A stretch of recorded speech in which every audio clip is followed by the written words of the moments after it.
Jason, can you see the Zoom chat, the chat on the right side of the screen there? No, I can't. Let me see. I can probably pull it up though. Nishar actually had a funny comment that you're the first person that's actually standing. Everyone, when we do these Zoom calls for all of these events, they always sit. So it's kind of neat that you're actually standing. I am trying to recreate a keynote presentation as well as I can as we do these while we're stuck to this remote world. So that I get going too, and I can't get going right if I'm sitting down. So I move around. Well, speaking of getting going, we don't have you all day and everyone's busy. So why don't we kick this off? My name is Mark Fish. I work at Lane Office. I'm the co-chair of the Young Leader Committee. And I've been talking to Jason for a while about getting this event going. Unfortunately, can't be in person, but this is the next best thing with everything that we have going on today, obviously. So I want to, obviously thank Jason for his service while he was in the U.S. Navy SEALs. I'm sure he'll explain a little bit more, but I know he has a little bit of a baseball background, which is partially how, if I'm not mistaken, you sort of got into the SEALs. And he's going to be talking about the team mentality, leadership, and then thriving during adversity, which is quite applicable to now with COVID, among other things going on. Throughout the presentation, feel free to ask questions if you can, but only in the group chat, and then we'll answer them on a first come, first served basis. And then if you don't mind, just please mute your audio and visual. It seems like most people have done that so that there isn't any background noise. And without further ado, Jason, I'll let you take it from here. All right, thank you very much, Mark, and I appreciate everyone investing some time in me today. What this is all about, the intent of it, as I said, I normally was hesitant to share my background, but as I did, I started recognizing the value it had for others when I started sharing the lessons that I learned and then translating it to the environment they operated in. They started succeeding. Some of my buddies made it to the big leagues where I failed, and some of my friends were working their way up the corporate ladder. And so I just started sharing with them what I learned about high pressure performance, about leadership, about the performance value in a team first mind. So as I share these, this is what it's all about, is increasing our performance through the fundamental principles of mindset and team culture, which is what I think we were really good at in the SEAL teams. But I had other experiences well before that. And let's start with baseball. All the way back to when I was 12 years old, I was a pretty good baseball player. I was on an all-star team and I was playing against the next city over. And I hated these kids because they beat us every year and they were really good.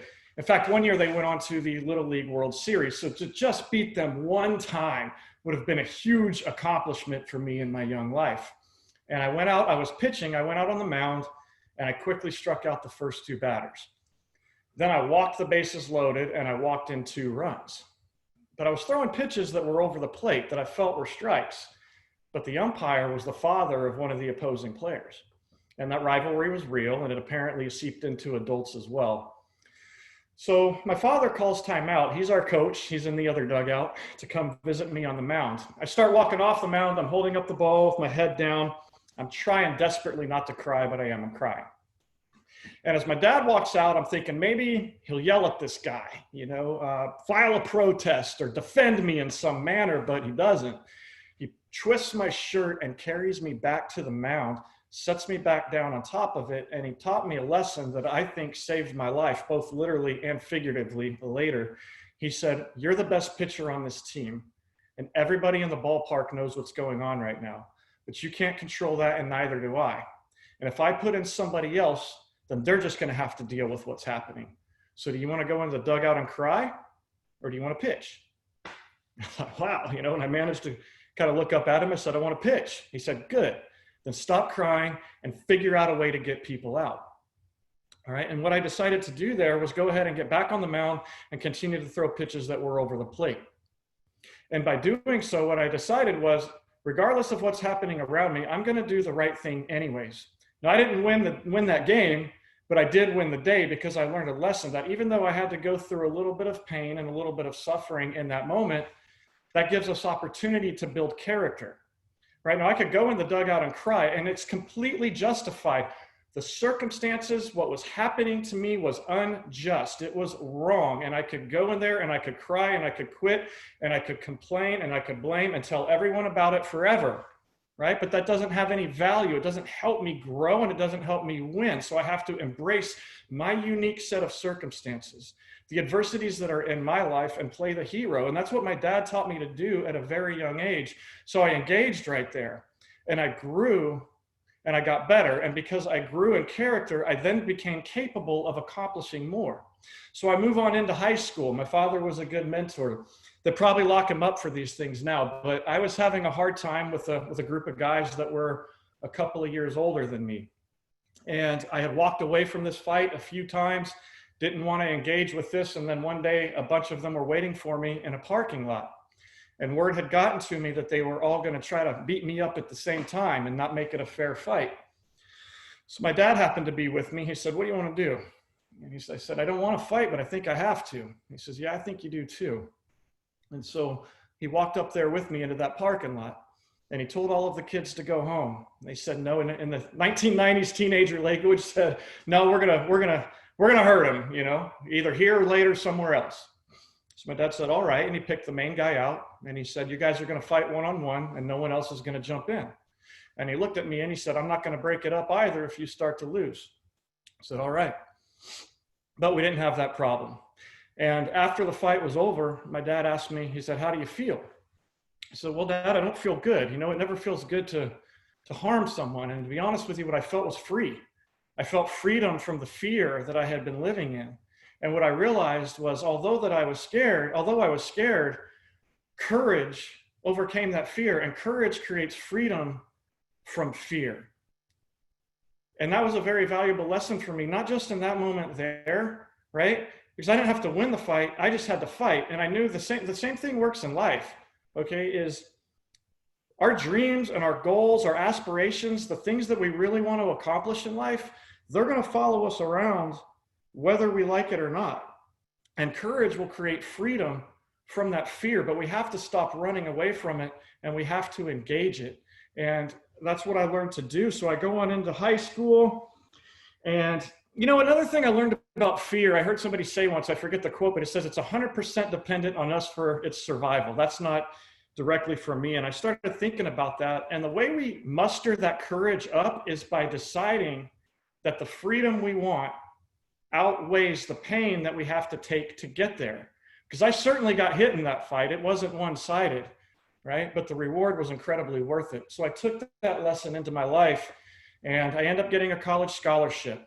Things are going very well for me in baseball to a Division I school. And then a bunch of bad things happen. I won't break down the details of those for the sake of time, but I overcome a lot of adversity and find myself as a good pitcher on a top 25 nationally ranked baseball team in the NCAA.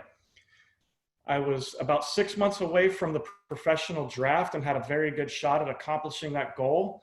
And then I developed what's known as performance anxiety. As I would go to throw a baseball, my mind would register a threat, cause tension in my arm, and my hand would grip, and I couldn't control the baseball. In fact, I threw 6 wild pitches in a single inning, and that is an NCAA record that still stands from, I think, 2001, right? Almost 20 years now. I'm that guy. And that was the last competitive game of baseball that I ever played. And it almost broke me. It was an incredibly difficult time in my life.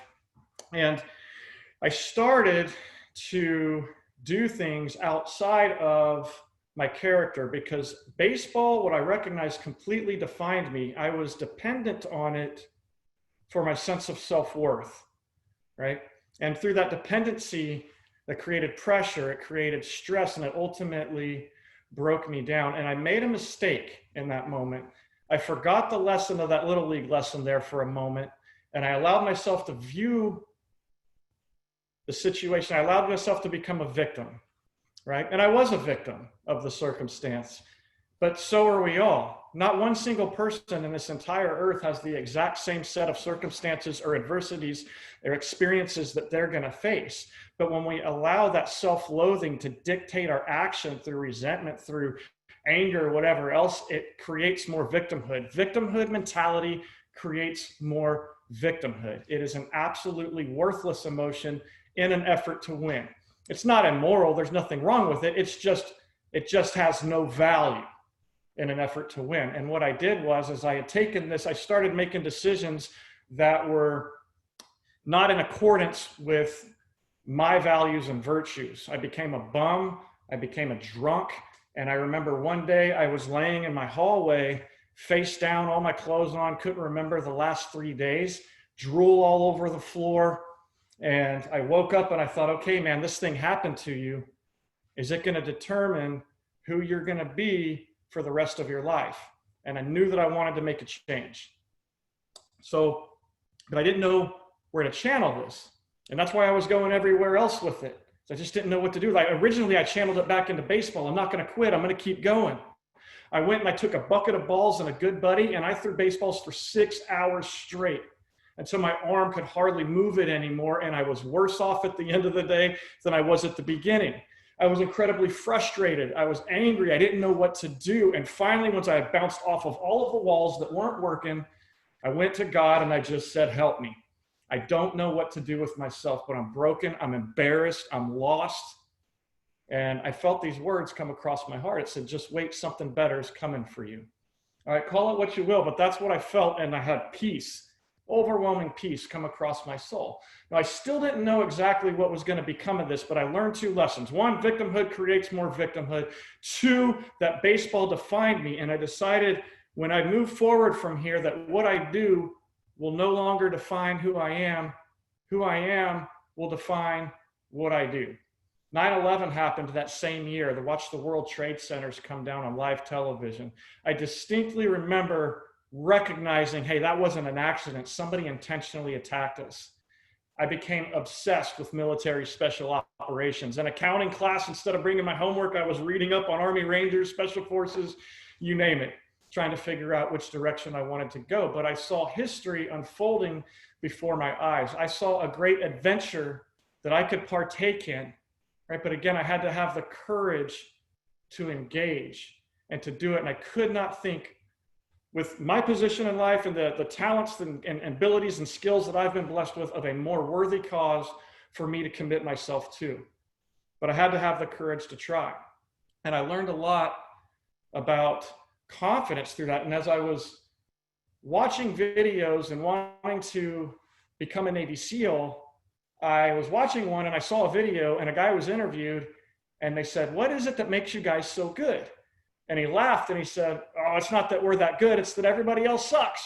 Well, I kind of laughed too, but I didn't really know why until later when I reflected upon my own career. And what that means to me is all those years as a young baseball player and all the other things I did, was my standard was based in comparison. My standard for performance, and whatever it is I do, whether it's real estate, baseball, SEAL teams, you name it, sales, my standard for performance was based in comparison to the competition. I wanted to be a little bit better than everyone else, to be best, okay? And it worked. We won our conference. I got a lot of playing time, all right? But when I got into the SEAL teams or special operations, that mentality was challenged and it was changed because we never really compared ourselves to anyone else in terms of who was the best. It was not, can we get a little bit better than the rest? It was, how good can we get? Maximization of potential is what was demanded of us and what we were held accountable to. And maximizing potential individually and as a team was the standard that we were held accountable to. And the way, in my opinion, we were able to maximize potential is by relentlessly executing fundamentals under extreme stress. All right, fundamentals, controllable actions of value, meaning no matter what's going on around us, a malfunction with a parachute, so, bullets coming at us, whatever it may be, we focus on what we can affect and work the problem. All right, that's what I call that eliminating the variables, because you see, we can't force results. When we compete against each other, if we were to compete against each other in something and we could force results, then I would win and you would win every single time. That's not how competition works. That's nonsensical. So we don't force results in competition. We influence them. And what we want to do then is influence them to the greatest degree possible. And how we do that is by demanding perfection, or at least a pursuit of perfection, of everything within our control. But here's the key. We got to understand those fundamentals, controllable actions of value, and what we're trying to perfect, what we're chasing after, where all of our focus and energy should be to influence to the greatest degree, exists not only in how we execute action or process, how I give a sales pitch, shoot my weapon, whatever it may be. All right. It's also in how we think and how we treat each other. And I can prove it, because I could teach everyone listening right now how to jump, dive, and shoot.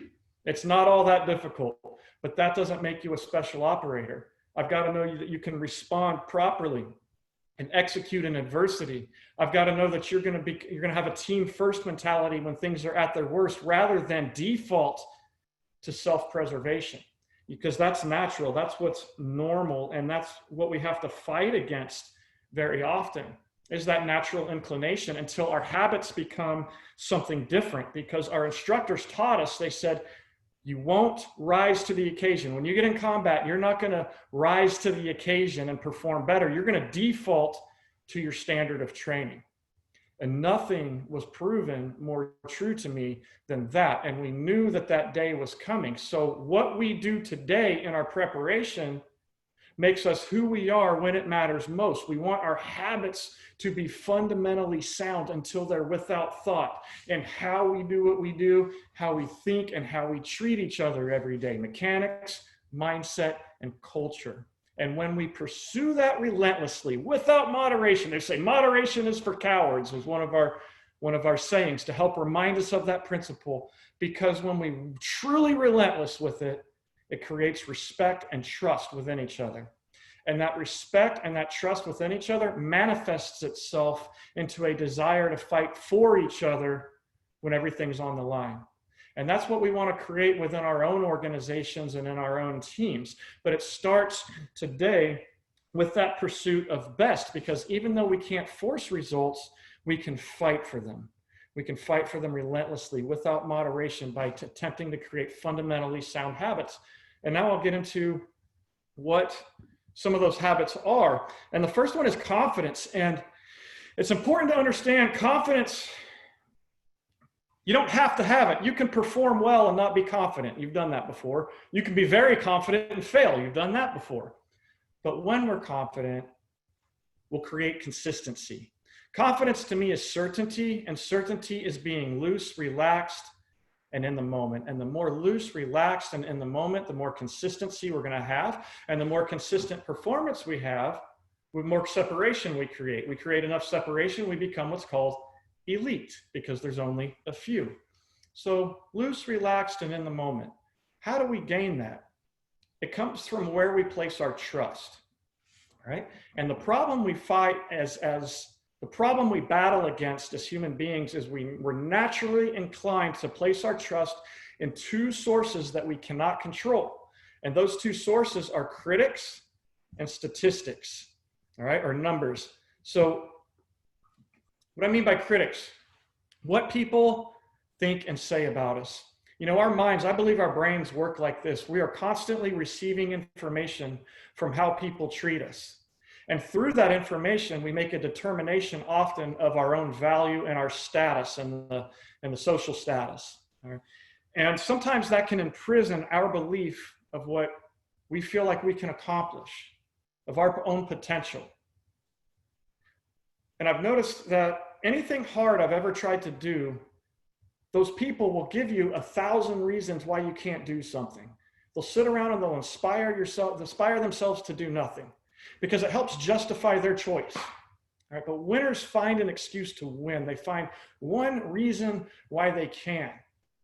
Right? I had faith that my life had intrinsic purpose and that I was born to accomplish some sort of greatness, and I believe that about everyone.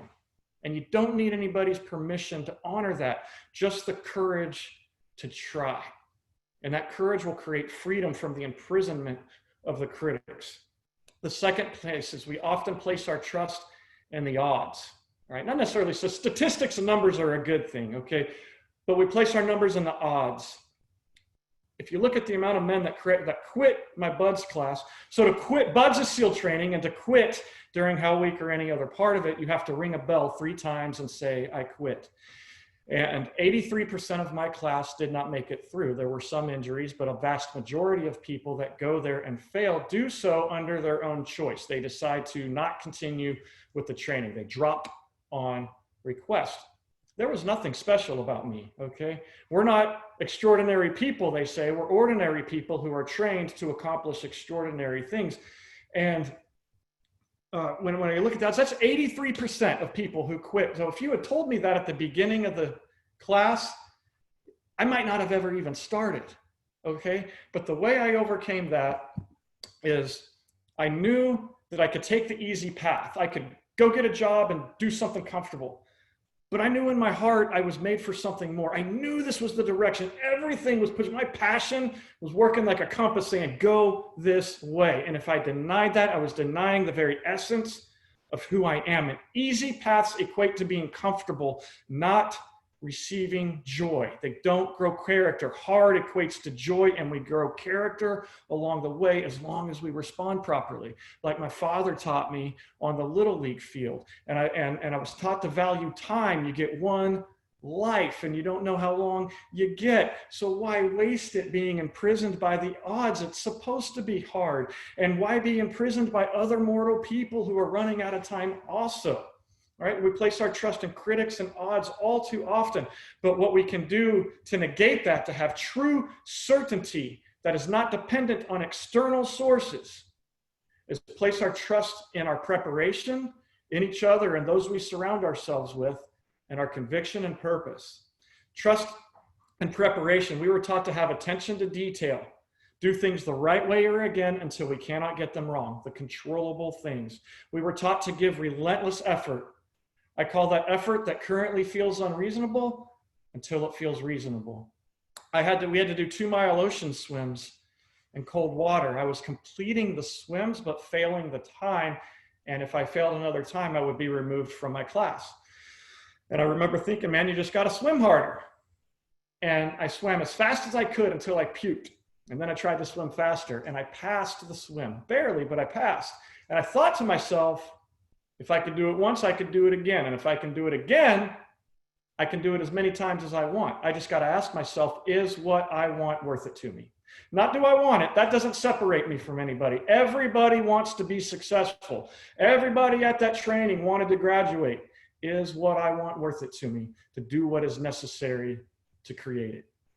Okay. And for me, in that moment, it was. And the reason why it's important is one of our instructors told us later, he said, you know, one day, guys, he said, think about this. There's a man training to kill you. And one day you're going to meet that man.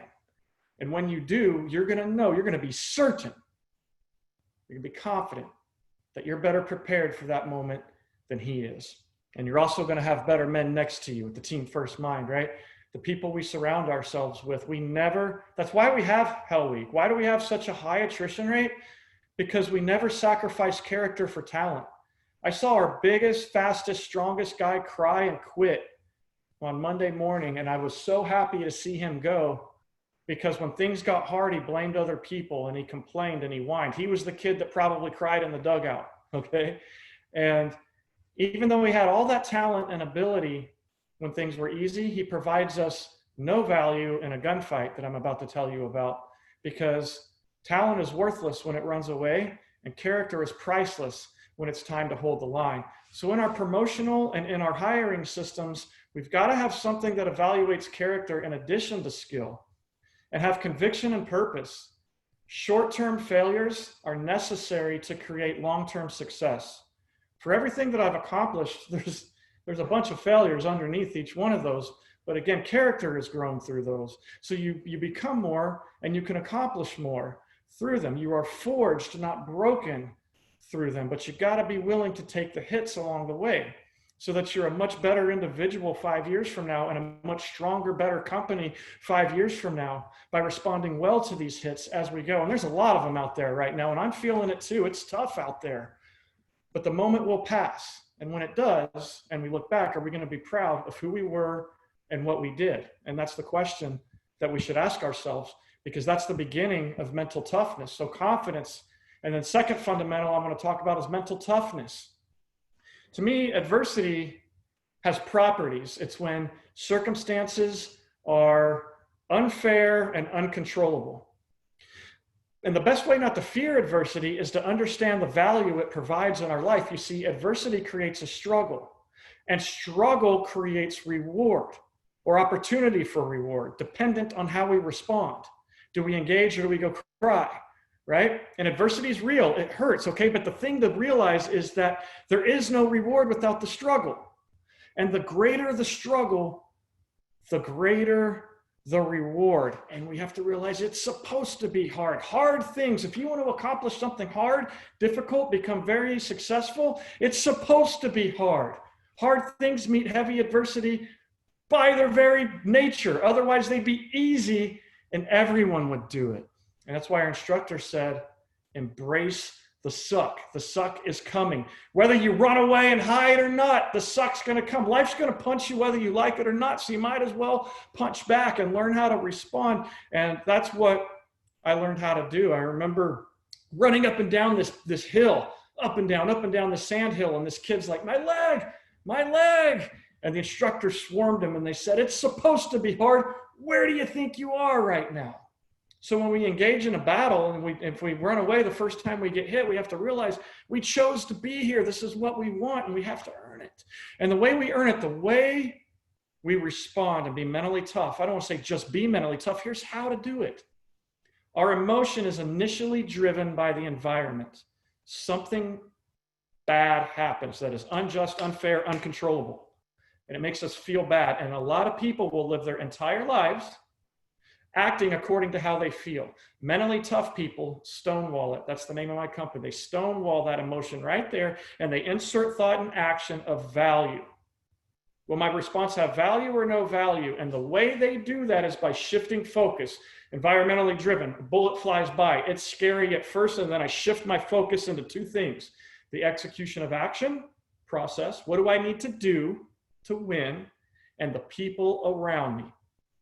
The majority of our anxiety comes out of self-concern. The more I'm focused on my teammates, the more that goes away, the more I'm loose, relaxed, focused, and engaging and winning the fight in front of me.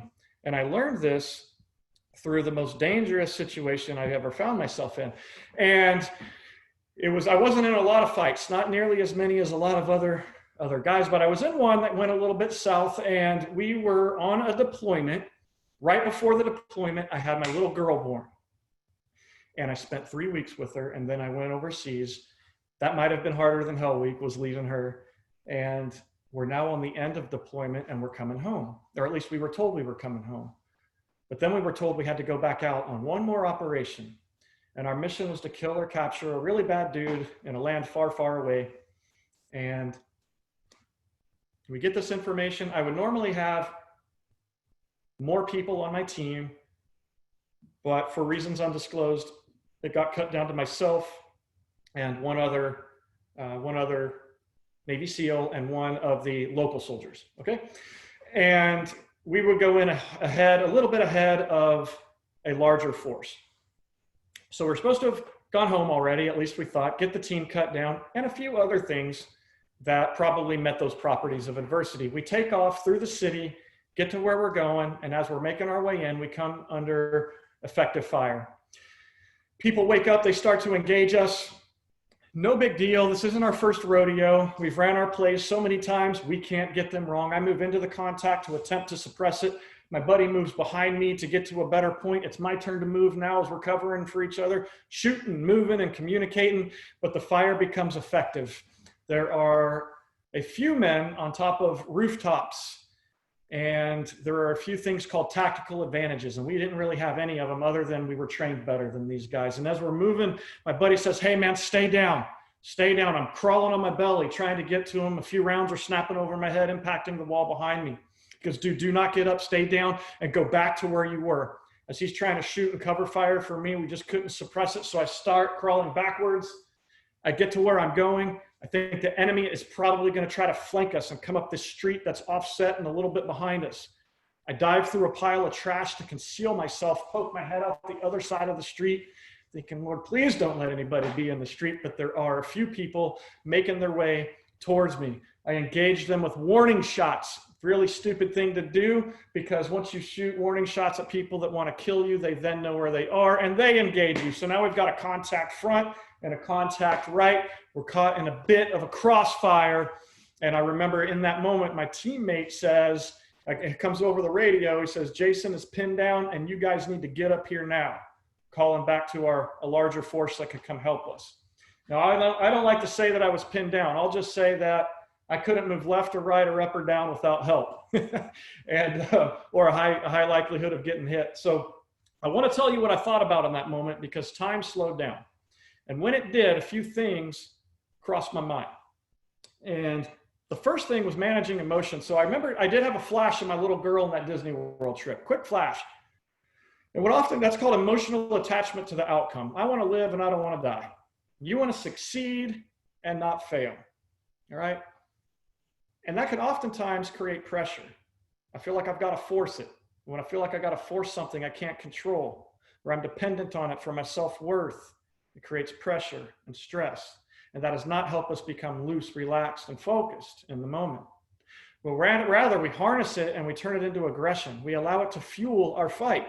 And I remember thinking that, and I remember taking it and thinking, no, if you're going to take me out, you're going to have to earn it. You're going to have to defeat everything that I am and have been trained to do. I wanted to be here. I was mad when I didn't get to go to war and I had to go train other people and things. So this is your chance. What are you going to do with it? Goes back to that kid again. Are you going to go in the dugout and cry, or are you going to embrace this right now? And if you die out here, if you get yours, then so be it. But at least let your little girl know who her daddy was. Leave your legacy and wage war.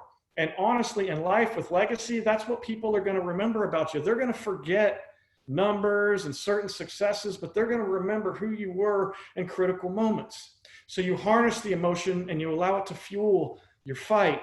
And then you shift your focus off of what's happening and into the action, the execution of action or process. What do I need to do to win the fight in front of me? Fortunately, because our training was so well, the men who trained me saved my life. The habits that we had were very strong. We went into exactly what we needed to do. Shift focus into other people. I look over and I see my teammate and he's fighting. And he's fighting hard. And he's calling into the other guys. He's shouting at me. He could have left me. He could have ran down the street and left me.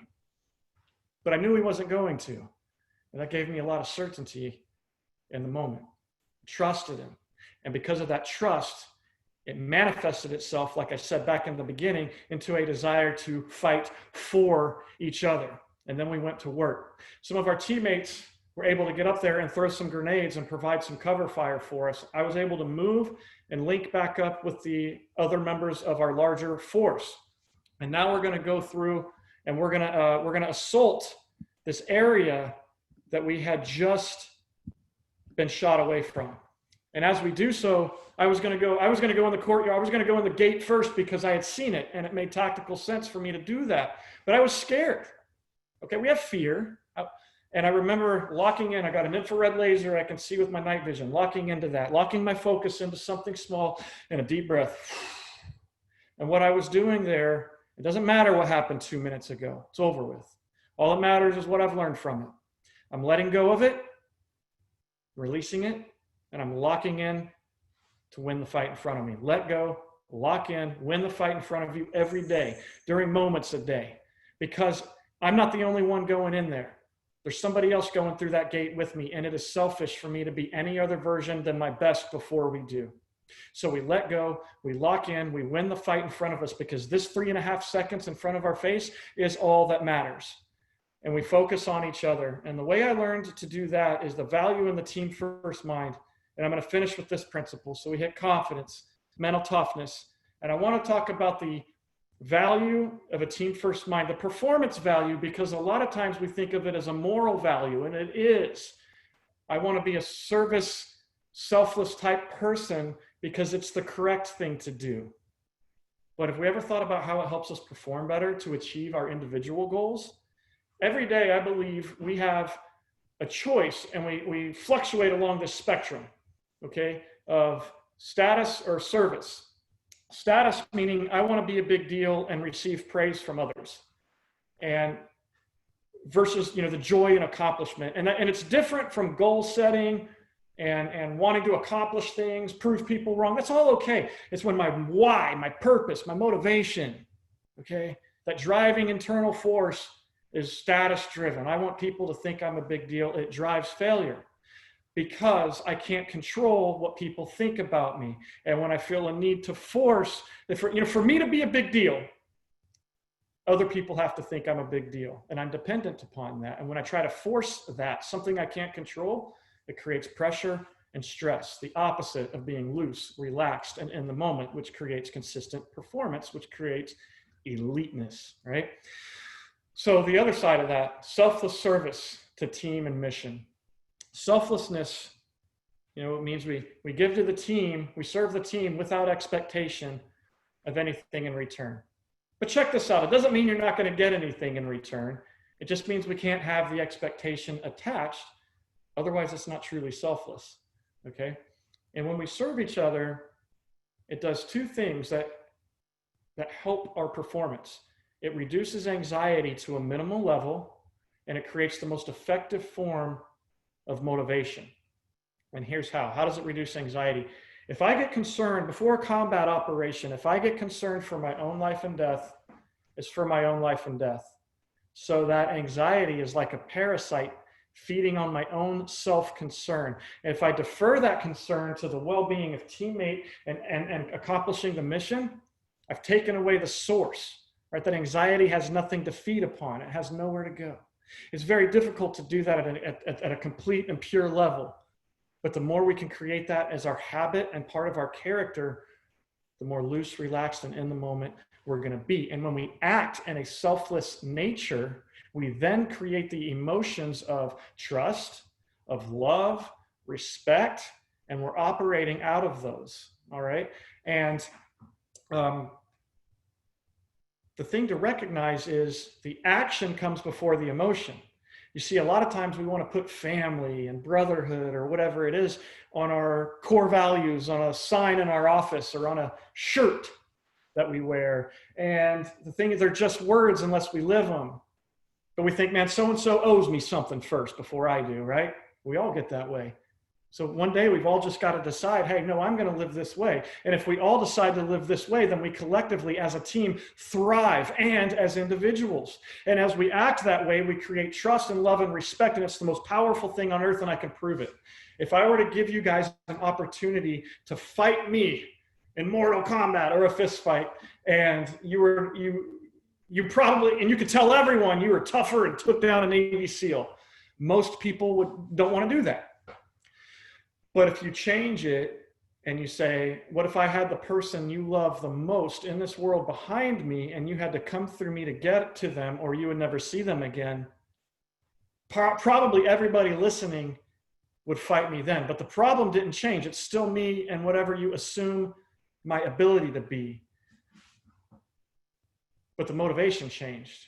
You won't fight in one, but you will in the other because you're fighting for something greater than yourself. And that feeling that you have is because that person you're thinking about and you met some sort of expectation, some sort of standard of expectation within that relationship that you have. So it's worth it to you. Okay. And to me, that's really what brotherhood is because they said, I've heard that people say, well, special operations in the military, they're like the ultimate brotherhood. Well, I thought about that because there were guys I didn't like and still don't like and probably never will like, but I go to war with them because I trust them, because they do what they say they're going to do. Brotherhood doesn't mean we agree all of the time. It means we set aside our differences to serve a greater cause. And if everybody in the world could get a hold of that concept, it'd be a lot better place. And that's the choice that everybody has to make on a team is we can either work against each other. Those teams fail quickly. Most teams, the status quo, work with each other. Elite teams work for each other with that desire produced through the standard each and every day and until it becomes innate in your character. So one thing they taught us to do was to say this phrase in our mind as we would patrol. And the phrase was, if I get shot at right now, what will I do to support my buddy? A few different ways of saying it. That's how I remember it. If I get shot at right now, what will I do? What is the process? What is the action that I need to take? Okay. And then to support my buddy, keeping my mind off of myself and onto my teammate, the two places it needs to be as I patrol through a dangerous area. What will I do? What do I need to do to win the fight to support my buddy? And everyone is saying that in their heads over and over and over again, and it goes off and we go, right? Because, and then it becomes innate in our character until we don't know how to be anything different. And I saw that come through in its most pure form with what I saw my teammate do in a helicopter crash. We were taking helicopters out to a ship on a training operation, and we were roping onto the ship to take it down, and as if it had been hijacked. And our first helicopter came in that I was on, and we came down on it. And as I turned the corner, I watched the second helicopter with my friends on it crash into the ship. I saw pieces fall into the ocean in a fireball. I ducked under cover just to protect myself from the pieces that were coming at us. And then I made my way into the ship. Eventually we get to the crash site. When I got to the crash site, I saw a lot of men who were wounded. And there was one who had been killed in action or killed in training. And one of those men who were wounded was my buddy who was in that fight with me. And he had shattered his hips in 3 places completely in half. We didn't know that at the time, okay? He had managed to walk away from the helicopter somehow and collapse on his back. He was also our most experienced conscious medic at the time. And we said, how do we fix you? What do we do? And he started telling us how to help everyone else first. So we start providing them aid. And then when we're done, and he felt comfortable with that, he said, I have internal bleeding. I think I've cut my femoral artery, and I'm probably going to die within about 20 minutes if you don't get me to surgery. And we did. He's alive today. But when I think about that story, it's fascinating to me because I can still see him there very vividly doing that. And he knew his life was on a clock, a running clock. Yet he still took the time to go around and make sure that we knew what to do with everyone else first before he would allow us to take him off of that ship.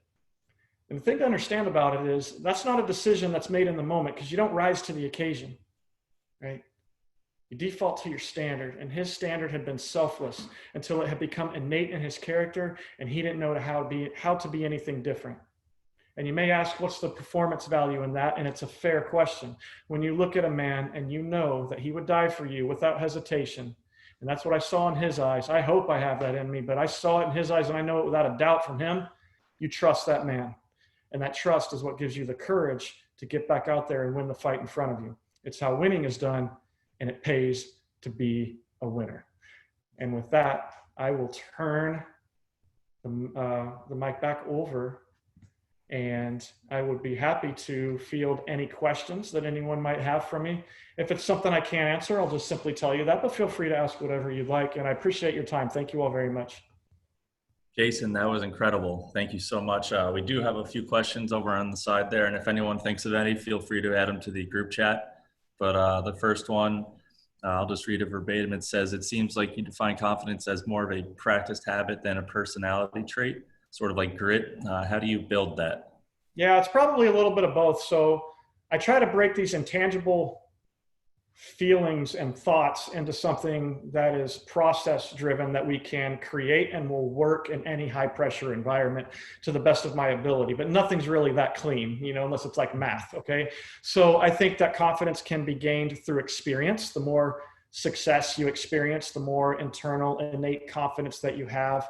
I do believe that some of it is personality driven and things like that. That being said, whatever baseline of experience and internal personality you have, I think that you can create much more confidence. And I think a very unconfident person can eventually become a very confident person through these processes.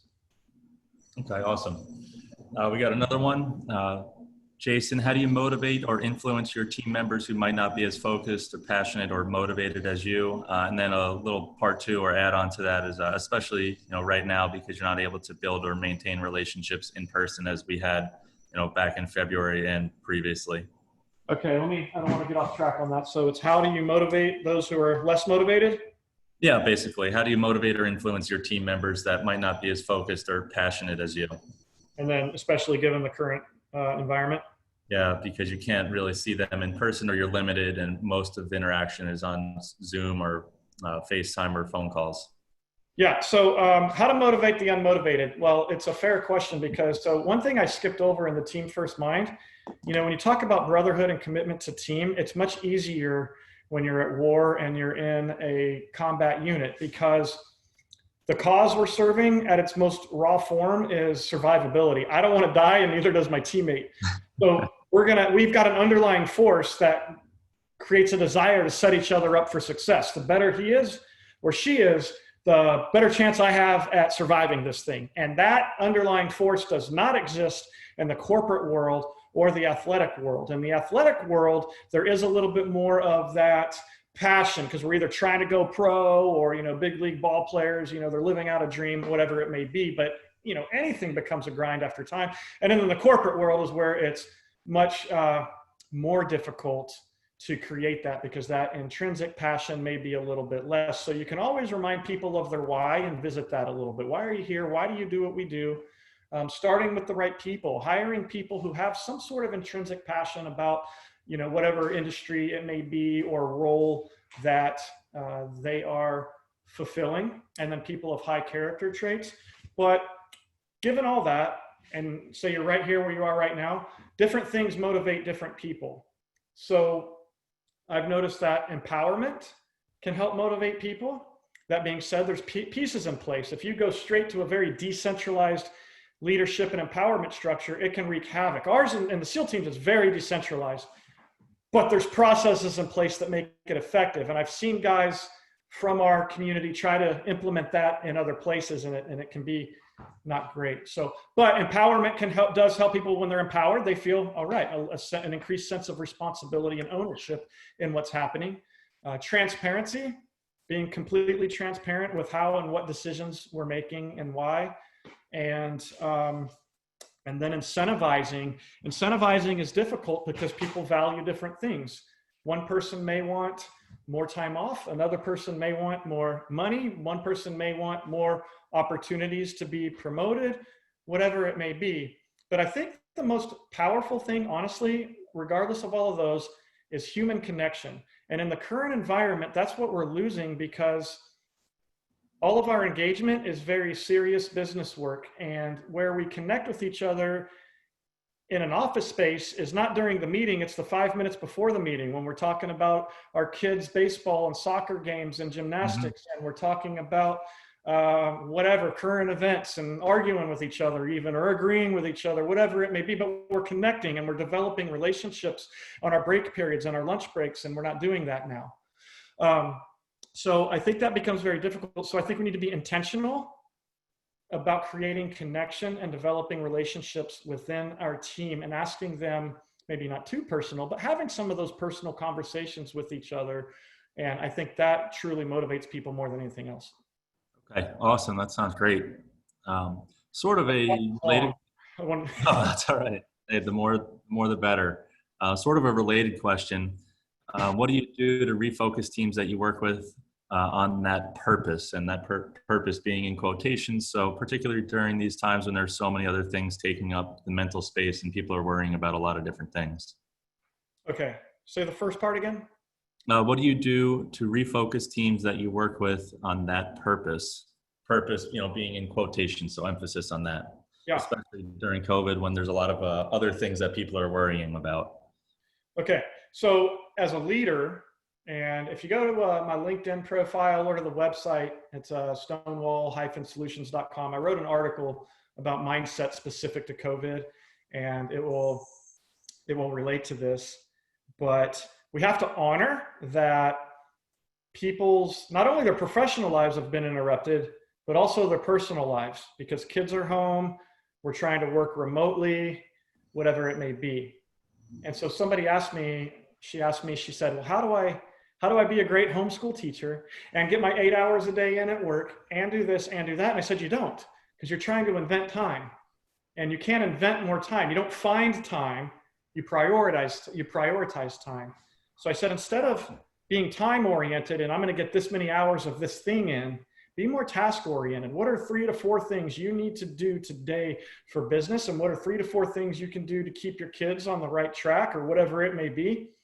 And you can fine tune that, but you get the idea. So I made it more task oriented versus time oriented. And then you help shift their focus. One thing I really like to do with teams to create strong culture is what I call who, what, why.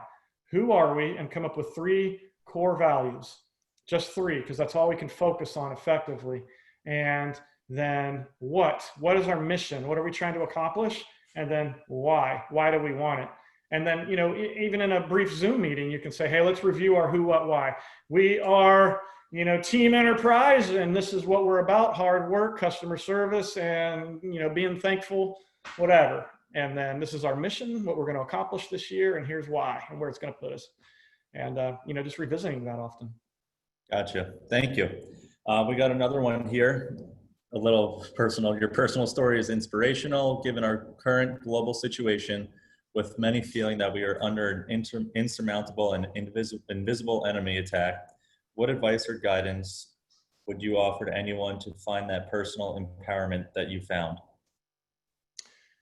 Repeat it one more time, Mark. Sorry. During this current global situation, you know, we feel that there's an insurmountable task with COVID. It's essentially something that we haven't dealt with. What advice and guidance would you offer to anyone to find the personal empowerment and I guess drive to succeed that you have found?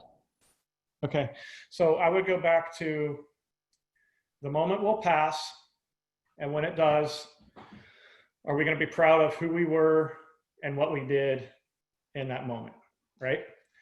The hard part, I'm kind of thinking out loud right now, I don't have a real structured one for this one, is the uncertainty.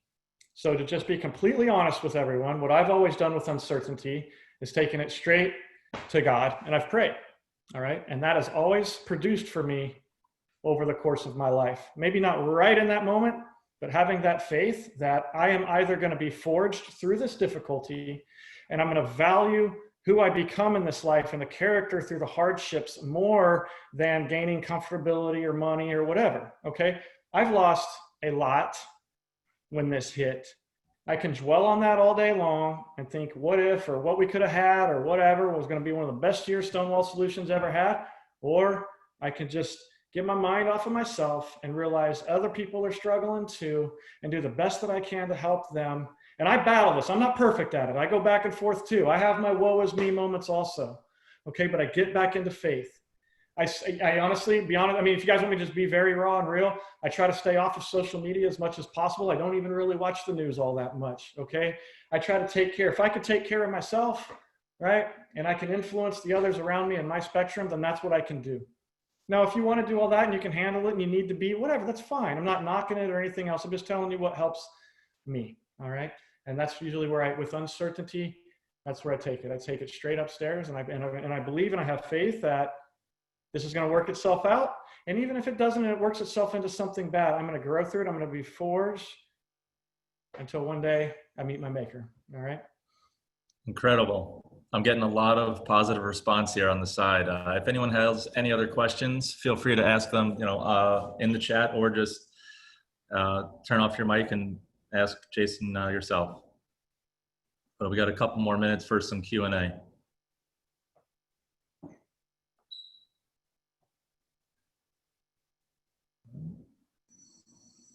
Hi, Jason. My name is Mindy, and Mark already read out one of my questions, but I think that I know that you can't see all of the chat, but pretty much everyone who participated has said, one, thank you for your service to our country. Thank you for taking the time to speak with us, but really, and thank you to Mark and the whole Young Leaders team for putting this together, because what you're talking about right now, the mental fortitude, for me is so timely, because I get up, I put on my makeup, do my hair, even though I'm sitting at home all by myself and I've got no one looking at me, but I do it because I want to be able to look at myself in the mirror when I walk by it. And I started getting a little bit woe was me. So your points and the things that you spoke about today were so timely and on point, and it gave me the swift kick in the ass that I needed to kind of get remotivated. So I wanted to say thank you. Oh yeah, of course. Thank you. I appreciate that. And I very much appreciate the thanks for service. To me, it never felt like that. I got to live out a dream. I thank my wife. She had the harder job. And it is hard. I wake up the same way a lot of times. And to be honest, just don't have a good feeling because, you know, all of this is everywhere. And what I do, another thing that I do, and we may or may not have the time for that in the structure of our lives, but I go for a walk in the morning and I drink my coffee. I just walk. I live on this really cool road in Tennessee, and I just walk down the road and I drink my coffee and I think and I pray and I reflect. I may listen to something, you know, that I like to listen to, and I try to get my mind right before I engage the day. Instead of just getting bounced around all day, I try to, you know, get some clarity and get things right, and then and instead of letting everything attack me, attack the day, right?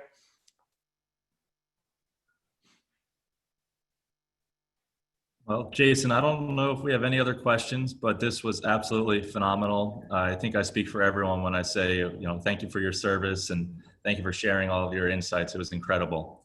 It's too bad we can't give you a round of applause, but you can imagine it. So thank you so much. We really appreciate it, Jason. And if you guys appreciated that and enjoyed it, if you could, this is how I make a living. I've switched to remote training. StonewallSolutions.com. I'm on LinkedIn, Facebook, Twitter, Instagram, all those things. And I don't have a huge following because I haven't pushed it, but I'm going to start because my existence is pretty much on the internet now. So thank you. Wait, I thought you said you stayed off the social media. What's that? I said, I thought you said you stayed off the social media. I did say that. So when I do, I try to post. I don't always do it well, but I try to post and then get in and get out. It can be very valuable as well, but I try to keep it business related and not get sucked into that. Good, you called me on that. Good job. Thank you. Yeah, Mark, it would be good if we could share that information with the attendees so that, you know, the article that you mentioned on your website, Jason, and some other bits of the resources that we know you have up there would be good for everyone to access as well. Good idea. So I'm going to circle back with Jason and the Berman group to get all of the information from the chat into an email consolidated. And then also this meeting was recorded. So a lot of people have been asking me that. So we're going to send that out in a CoreNet email. So keep an eye out for those CoreNet emails. Thank you, Jason. Thank you, Mark. Take care, everybody. Bye. Bye. Thanks, guys. Thank you, everyone. Bye. Thank you.